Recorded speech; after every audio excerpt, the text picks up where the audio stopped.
All right, everybody, we are in 6-5 of all things algebra in the geometry section, parallel lines of proportional parts.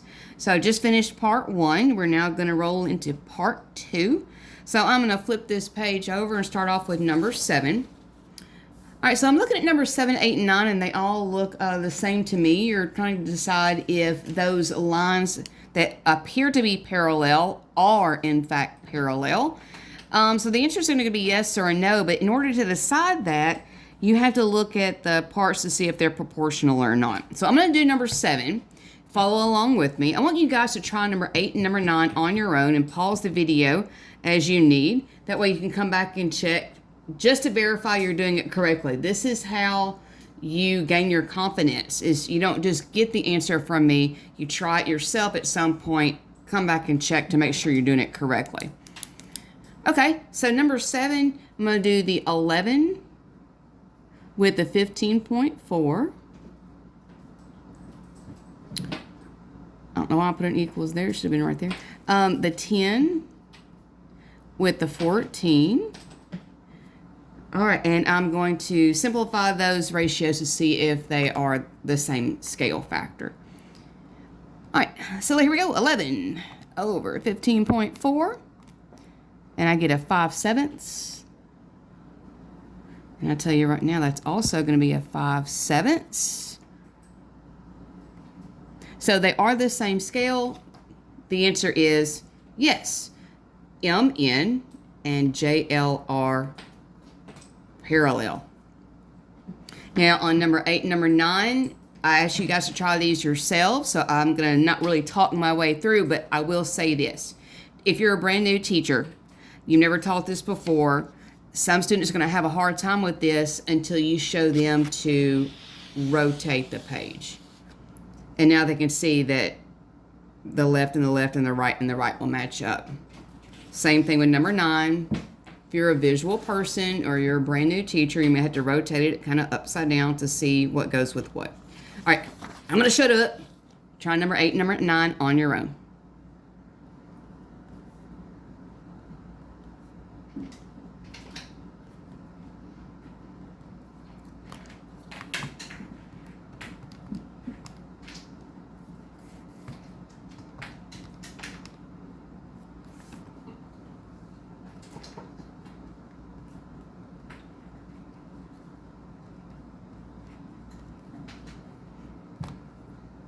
Okay, again, I've already finished number 8, so pause the video as needed. Here, I'll show you what I'm doing.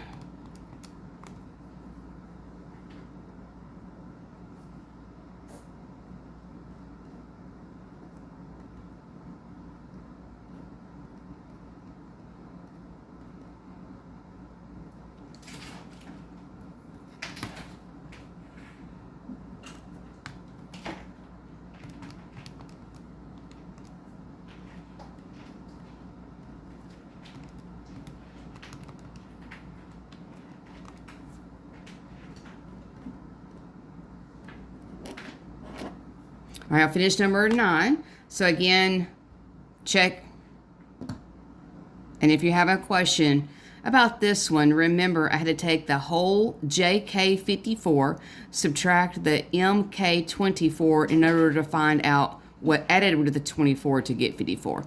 So 30 plus 24 is 54. So I just subtract those to get the remaining 30. Okay, and moving on. If 3 or more parallel lines intersect 2 transversals, then they are cut off. Then they cut off the transversals proportionately. Okay. So again, it's basically kind of just saying the same thing.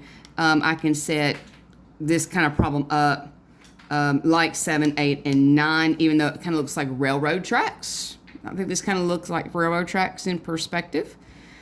All right. So I'm not sure exactly how they want me to write this. Again, I don't have the answers in front of me, you guys. I am literally working these out as we go.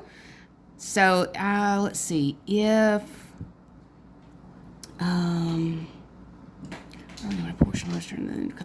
proportionally. Okay. So, if AB,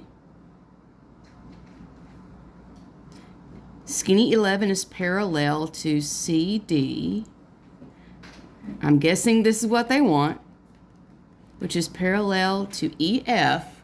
If those three lines are parallel, then these are proportional parts. Again, I'm assuming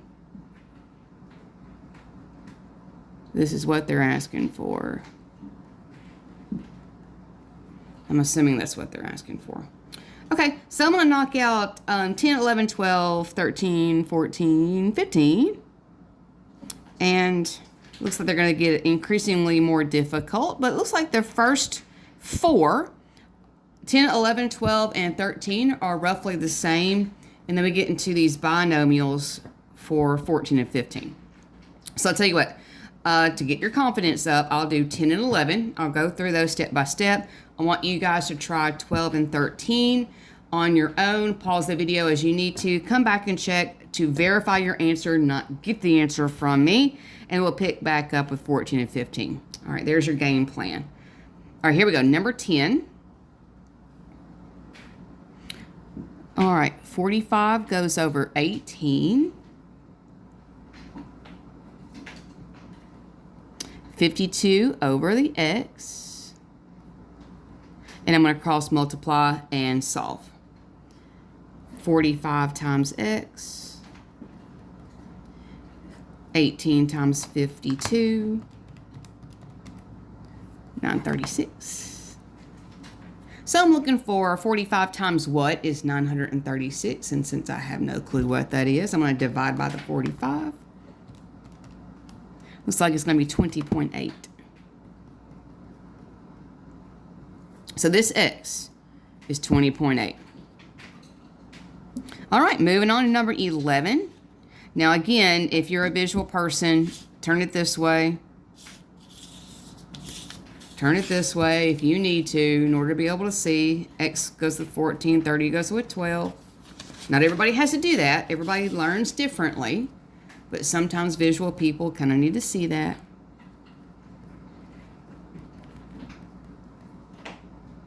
All right, I did 12 with the 30, 14 with the x. And I want you to realize that I've been consistent.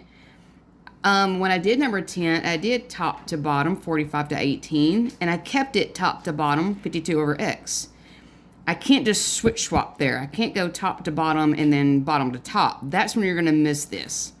So over here, I did top to bottom, and again did top to bottom. You never want to go top to bottom, bottom to top. You have to be consistent in what you do. 12 times x is 12x. And whatever 30 times 14 is 420. Now I have no idea what multiplies times 12 to get 420, so I'm going to divide by 12 to see what that number would be. Looks like 12 times 35. Is 420. All right, there you go, there you go. All right, now here is where I'm going to kind of let you guys try 12 and 13. Now remember, this 32 is all the way across, so you may have to do a little math right here to find out what the little section right there is. Same thing over here.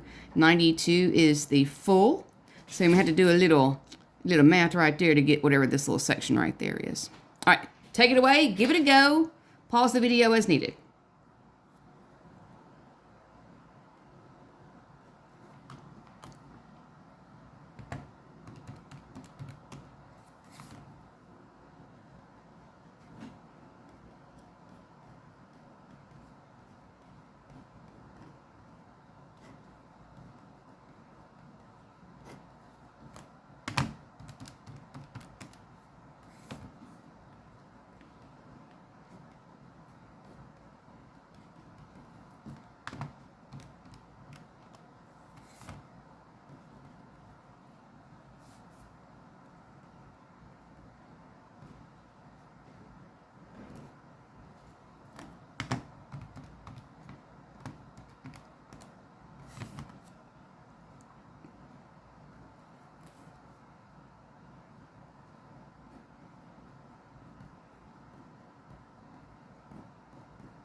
All right, so I am done with 12 and 13.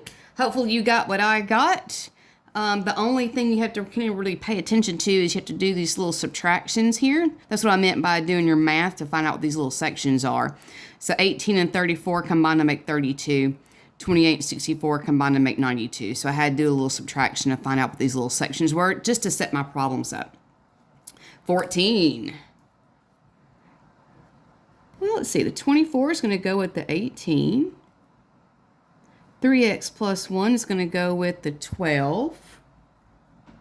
And I'm going to cross multiply and solve. Now, this is a binomial, 3x plus 1, which means that 18 has to multiply by both of those things. It has to be 18 times 3x and then also 18 times 1. If you're a brand new teacher, that is typically where a student will kind of miss it. So make sure they pay attention to that. 18 times 3x plus 1. And I'm showing this as a distributive, so I'm showing the step. I'm going to multiply 24 times 12. 288. All right, well, guys, I need to distribute. That is, again, I need to multiply 18 times the 3x and also 18 times the 1. Pay attention, you guys. That is typically where people make a silly mistake is they'll do, okay, well, 18 times 3x, and then they'll bring down the 1, which is not right. 18 times 3x is 54x. And then 18 times 1 is 18. And this is what we call a two-step equation. That is to say, I've got two things that I have to do here to get x by itself. I got to first move that 18 to the other side of the equal sign because I need to combine it with the like term of 288. And the reason why is because those numbers do not have an x. That means that I can combine them. So I'm going to subtract 18.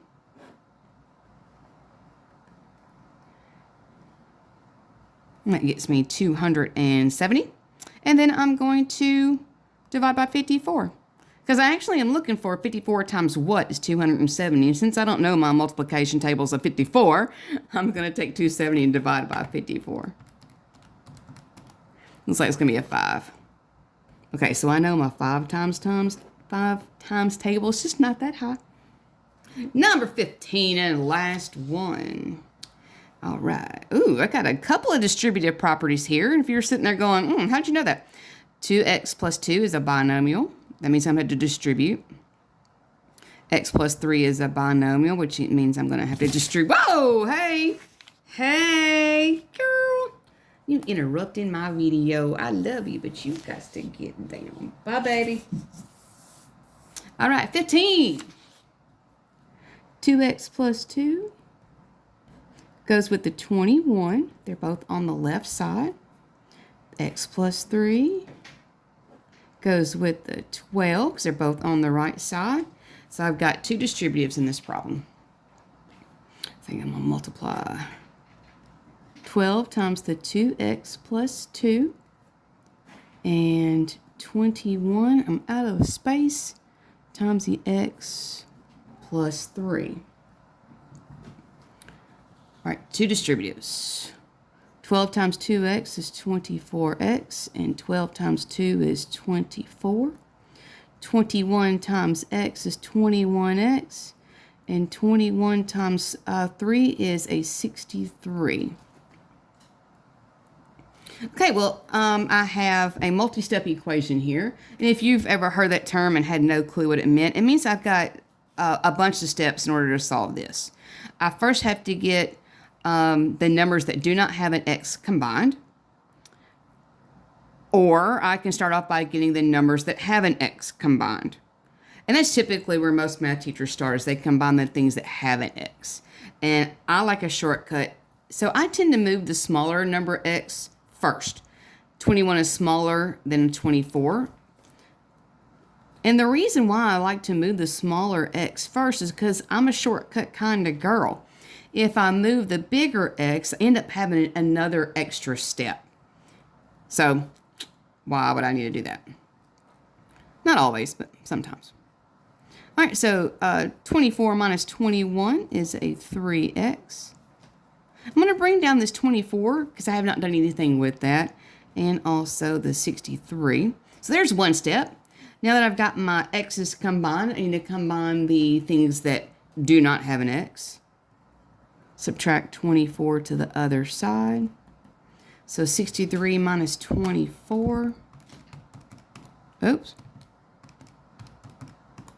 So 39. And then, of course, the last step is to divide by 3. Or, hey, 3 times what's 39? Well, let's see. That should be, what, 13? Is that right? 39 divided by 3? I'm having a moment. Yeah, 13. There we go, my people. All right, so listen, that was 6-5. This was part 2. And if you have any questions, let me know or ask your teacher. And yeah, you guys have a good one. See you later.